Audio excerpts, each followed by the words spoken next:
สวัสดีจ้าพ่อแม่พี่น้องฝากกันอีกคือเก่าเนาะกับหนังสือจิตสุดท้ายวิธีการจูงจิตเนาะพี่น้อง สมมุติว่าถ้าเฮากำลังสิต้องเว้ากับคนที่เขาป่วยอยู่หลายๆหรือว่าติดเตียงใกล้เสียชีวิตแล้วนี่เฮาสิมีขั้นตอนในการจูงจิตเขาแล้วก็ดึงเขาออกจากทุกข์จั่งใดดีเนาะเอาเทคนิคของพระพุทธเจ้าเลยเด้อพระพุทธเจ้าสิสอนว่าให้นึกถึงทานเด้อเคยให้ทานเคยช่วยเหลือผู้นั้นผู้นี้ไปทอดกฐินทอดผ้าป่า บวชลูกบวชหลานมาจากพ้นแล้วพอถึงเรื่องของการไปซอยเหลือเกื้อกูลผู้นั้นผู้นี้พอถึงศีลเคยรักษาศีลมาแล้วให้เว้าถึงว่านอนป่วยอยู่นี่บ่ได้เฮ็ดผิดศีลข้อใดเลยสิรักษาใจจั่งใดจึงสิได้กลับมาเกิดเป็นมนุษย์อีกอย่างน้อยต้องมีศีลห้านะรักษาใจให้เป็นกุศลอยู่ดูๆเด้อสิได้ไปเกิดเป็นเทวดาแล้วก็ไล่ไปตามลำดับของภูมิไปจนกระทั่งที่สุด แล้วก็บอกว่าแม้เราสิเกิดเป็นเทวดาแล้วก็ยังต้องทุกข์อยู่นั่นละ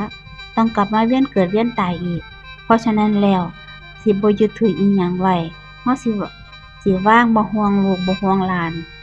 แล้วนะทรัพย์สมบัติอิหยังนี่ก็บ่ต้องห่วงแล้วอย่าไปกังวลห่วงลูกหลานสิอยู่บ่ได้เด้อบ่มีเฮาเขาก็อยู่กันได้ตอนนี้คุณยายหรือว่าคุณปู่คุณพ่อคุณแม่ต้องห่วงตัวเจ้าของเองคอยเตือนเพิ่นไว้เพิ่นยึดถืออิหยังเด้อ อันนี้เป็นการพลิกจิตบางที่เพิ่นอาจสิคว้าเอาวินาทีของเพิ่นไปนำบอกอยากความดีพื้นฐานที่เพิ่นเฮ็ดอยู่เป็นประจำค่อยๆไล่ลำดับไปอิหยังที่เพิ่นคิดเพิ่นเคยเฮ็ดค่อยๆไล่ลำดับไปเรื่อยๆแล้วก็ถึงที่สุดก็คือเว้าถึงเรื่องความบ่เที่ยงความเป็นอนัตตาความเป็นทุกข์เว้าให้เพิ่นฟังของการปล่อยวางการบ่ยึดถืออิหยังเอาไว้ ส่วนเพิ่นสิรับรู้กับเราได้มากน้อยแค่ไหนเราก็ค่อยๆพาไป ถ้าเกิดว่าเพิ่นรู้สึกต่อต้านเราก็ต้องหยุดก่อนแบบนี้แม่นบ่เนาะถ้ามีทุกขเวทนาแรงๆบางทีเพิ่นก็ต่อต้านเปิดธรรมะให้ฟังเพิ่นก็เครียดอีกก็มีบางทีสิเปิดเสียงสวดมนต์ให้ฟังก็หาไปแซงอีกก็มีคือกันสำหรับคนที่บ่เคยเข้าวัดเข้าวาบ่เคยฝึกจิตมาก่อนเลยเนาะบางทีก็เป็นเรื่องยากมันต้องค่อยๆกล่อมเพิ่นนั่นล่ะ อาตมามีเจออยู่เคสหนึ่งเว้าให้ฟังเป็นตัวอย่างเคสนี้เป็นนักบวชเก่าบวชมาเป็น10พรรษาเป็นนักเทศน์นักแลอาตมาซึ่งอายุน้อยกว่าโยมผู้ชายคนนี้หลายตอนนั้นเพิ่นอายุ60กว่าปีแล้วไปมื้อแรกก็รู้เลยว่าเพิ่นบ่ฟังเราดอกเพิ่นถามอาตมาว่าเพิ่นบวชจักพรรษาแล้วถามแบบนี้ก่อนเลยโยมเพิ่นก็เลยบอกผมว่านี่บวชมาหลายพรรษาเป็นนักเทศน์ จังซั่นจังซี้โอ้โฮบ่ธรรมดาเลยมานาทิฐินี่แรงก็บ่เป็นหยังดอกอาตมาก็เว้าเล่นถามสารทุกข์สุกดิบเพิ่นลูกสาวเพิ่นก็เป็นคนนิมนต์อาตมาไปเยี่ยมเพราะว่าคุณพ่อเพิ่นเป็นมะเร็งระยะสุดท้ายแล้วก็เลยบอกลูกสาวเขาไปว่าเดี๋ยวมารับอาตมาทุกอาทิตย์เด้ออาทิตย์สิมาอาทิตย์ละครั้งก็ยังดีพออาทิตย์ที่2ก็ไปเว้าคุยกับเพิ่นคือไปอยู่เป็นหมู่เพิ่นไปเยี่ยมทุกอาทิตย์ 3-4อาทิตย์เริ่มฟังล่ะอาตมาเริ่มถามว่าทุกข์บ่โยมเวลามันปวดเพิ่นก็สิมักเบิ่งมวยอยู่บ้านก็เปิดมวยให้เพิ่นเบิ่งอาตมาก็บอกเจ้าของเองดีกว่าว่าตอนนี้มันทุกข์หม้องใดมวยน่ะเราเบิ่งมาทั้งชีวิตแล้วอย่าแล่นหนีความทุกข์ในใจเจ้าของเลยตอนนี้ใจมันห่วงชีวิตบ่ย้านตายบ่ค่อยแต่คำถามค่อยๆดึงเพิ่นพอถึงวาระสุดท้ายอีหลีแล้ว เพิ่นเถียงเราบ่ไหวแล้วเพราะบ่มีเรี่ยวมีแรงสิเถียงกินข้าวก็บ่ได้แล้วทีนี้อาตมาก็เลยใส่ข้อมูลเต็มที่แล้วสิสังเกตเห็นได้ว่ากิริยาอาการที่เพิ่นแสดงออกมาก็ต่อต้านเราแล้วล่ะบ่คือจังมื้อแรกที่เรามาก็ใช้วิธีการค่อยๆเว้าแบบนี้นั่นล่ะสมมุติว่าถ้าลูกหลานเว้าแล้วเพิ่นบ่ฟัง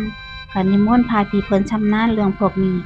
ไปเว้าให้เพิ่นฟังเด้อ หรือว่าเชิญไผก็ได้ที่เป็นบัณฑิตที่เพิ่นเคารพไปเว้าเรื่องดีๆให้เพิ่นฟังช่วยกล่อมกล่อมแบบนี้สิช่วยได้หลายเดะพระอริยเจ้าตั้งแต่พระโสดาบันขึ้นไปแต่ยังบ่ถึงพระอรหันต์จิตสุดท้ายของเพิ่นมีผลต่อต้านบ่น้อแน่นอนอย่างพระโสดาบันเพิ่นเกิดตายอีกบ่เกิน7ชาติแล้วเพิ่นบ่ไปลงสู่อบายแน่นอนอยู่แล้วเพราะสติสัมปชัญญะ ที่เพิ่นฝึกมาดีปุถุชนคนธรรมดาที่มีสติ ก็บ่แม่นว่าสติที่สิเข้ามารู้กายเวทนาจิตธรรมหรือเข้ามารู้กายรู้ใจเสียนำอีกสิรู้เรื่องอื่นแล้วเป็นส่วนมากฉะนั้นการที่เพิ่นมีสติในความเป็นอริยะของเพิ่นก็สิบ่เฮ็ดให้เพิ่นลงไปสู่อบายอีกต่อไป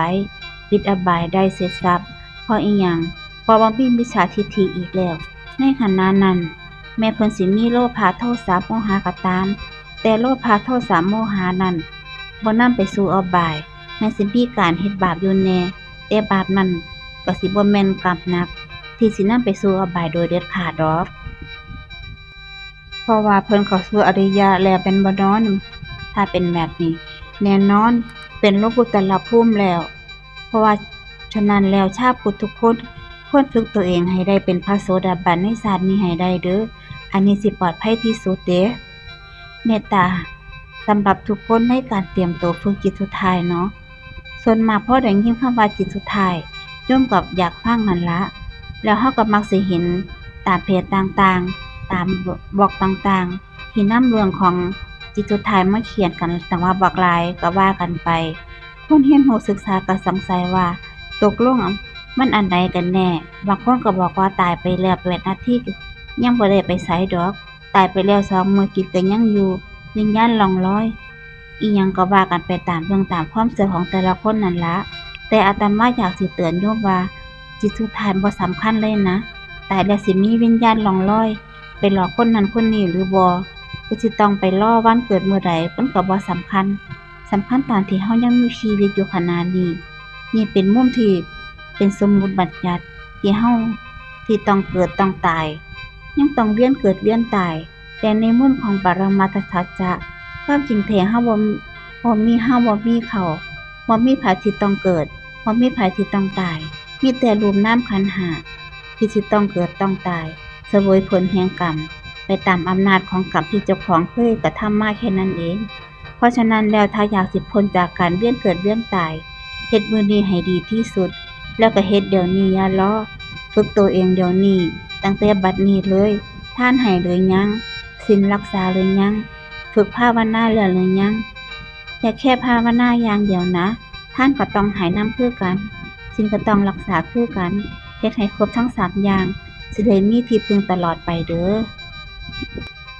ขอกราบขอบพระคุณและอนุโมทนาบุญกับทุกๆท่านที่รับฟังจนจบคลิปเนาะพอกันใหม่ในคลิปหน้านะพี่น้อง